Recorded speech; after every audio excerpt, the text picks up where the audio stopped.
లండన్లో ఖలిస్తానీ మూక రెచ్చిపోయింది. విదేశాంగ మంత్రి జైశంకర్ పై దాడికి యత్నించింది. లండన్లోని చాటమ్ హౌస్లో సమావేశం ముగించుకుని వస్తుండగా ఒక్కసారిగా దూసుకొచ్చింది.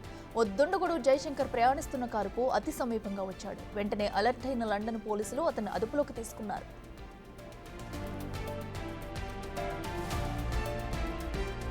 2 రోజుల క్రితం జైశంకర్ బ్రిటన్ పర్యటనకు వెళ్లారు. అయితే పర్యటనలో భాగంగా బ్రిటన్ విదేశాంగ కార్యదర్శితో సమావేశమయ్యారు. ద్వైపాక్షిక సంబంధాలతో పాటు వాణిజ్య సంబంధాలపై చర్చించారు.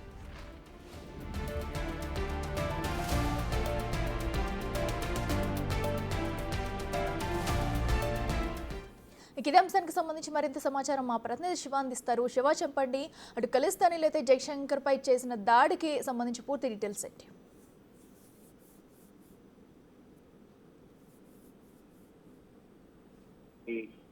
జైశంకర్ పై ఖలిస్తానీకి సంబంధించిన కొన్ని అల్లరి ముక్కలు దాడి చేసే ప్రయత్నం అయితే చేశాయి. లండన్ లోని చాటమ్ హౌస్ లో సమావేశం ముగించుకుని బయటకు వస్తున్న సందర్భంలోనే ఒక్కసారిగా ఖలిస్తానీకి సంబంధించిన నేతలు ఎవరైతే ఉంటారో వారందరూ ఒక్కసారిగా జైశంకర్ కారు పైకి తీసుకొచ్చారు. జైశంకర్ ప్రయాణిస్తున్న కారుకు అతి సమీపంలో వచ్చి దాడి చేసేందుకు ప్రయత్నించిన నేపథ్యంలో వెంటనే అలర్ట్ అయిన లండన్ పోలీసులు దాడి చేయడానికి వచ్చిన వ్యక్తిని అదుపులోకి తీసుకున్నారు.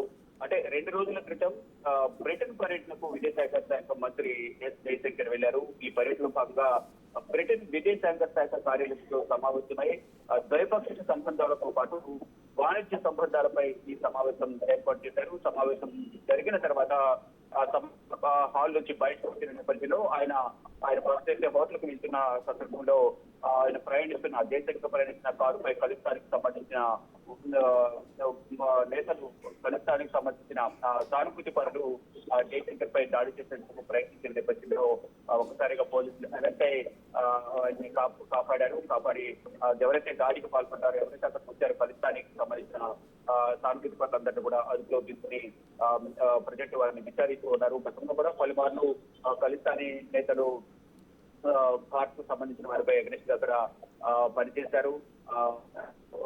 మొత్తం భారత్ కు వ్యతిరేకంగా వారు కార్యక్రమాన్ని చేపట్టాలని నిర్ణయించిన దానిలో భాగంగానే ఈ దాడికి ప్రయత్నించడం ద్వారా ఒక బలమైన సంకేతాన్ని భారత ప్రభుత్వానికి ప్రధాని నరేంద్ర మోడీకి పంపించాలనేది వారు నిర్ణయించుకున్నారు. దానిలో భాగంగానే జైశంకర్ పై దాడికి ప్రయత్నించారు. పోలీసులు అరెస్ట్ కావడం వల్ల జైశంకర్ ఎటువంటి గాయాలు కాలేదు, ఎటువంటి దాడి జరగలేదు. కాబట్టి అందరూ ఊపిరి పీల్చుకున్నారు.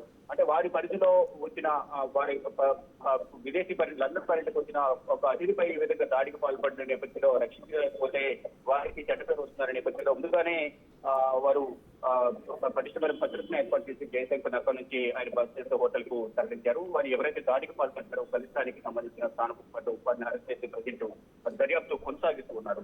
అఖిల, అయితే శివ, అటు జైశంకర్ పర్యటనకు ముందే వెళ్తున్నారని తెలుసుకుని ఈ ఘటనకు దాడికి సంబంధించి ముందే ప్లాన్ చేసుకున్నారనుకోవచ్చా? దీనిలో భద్రతా వైఫల్యం కూడా క్లియర్ గా కనిపిస్తుంది. వారిపై ఏమన్నా దీనికి సంబంధించి విచారించే అవకాశం ఉందా?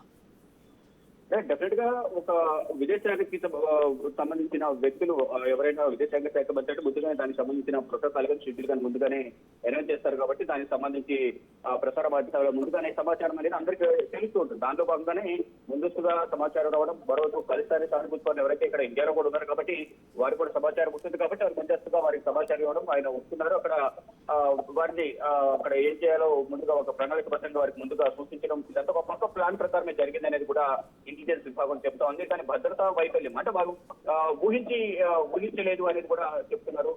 ఎంత ఈ విధంగా దాడికి పాల్పడతారనేది కూడా అక్కడ భద్రతా సిబ్బంది ఊహించలేదు. కానీ అయినప్పటికీ కూడా ప్రోటోకాల్ లో భాగంగా భద్రతను ఏర్పాటు చేస్తాం, అనుకోకుండా ఇది జరిగింది. కాబట్టి వీరిని అదుపులోకి తీసుకుని ప్రజెంట్ విచారణ కొనసాగిస్తున్నామంటూ కూడా అక్కడ భద్రతా విభాగం అధికారులకు చెప్తున్నాను. Right Shiva, thank you.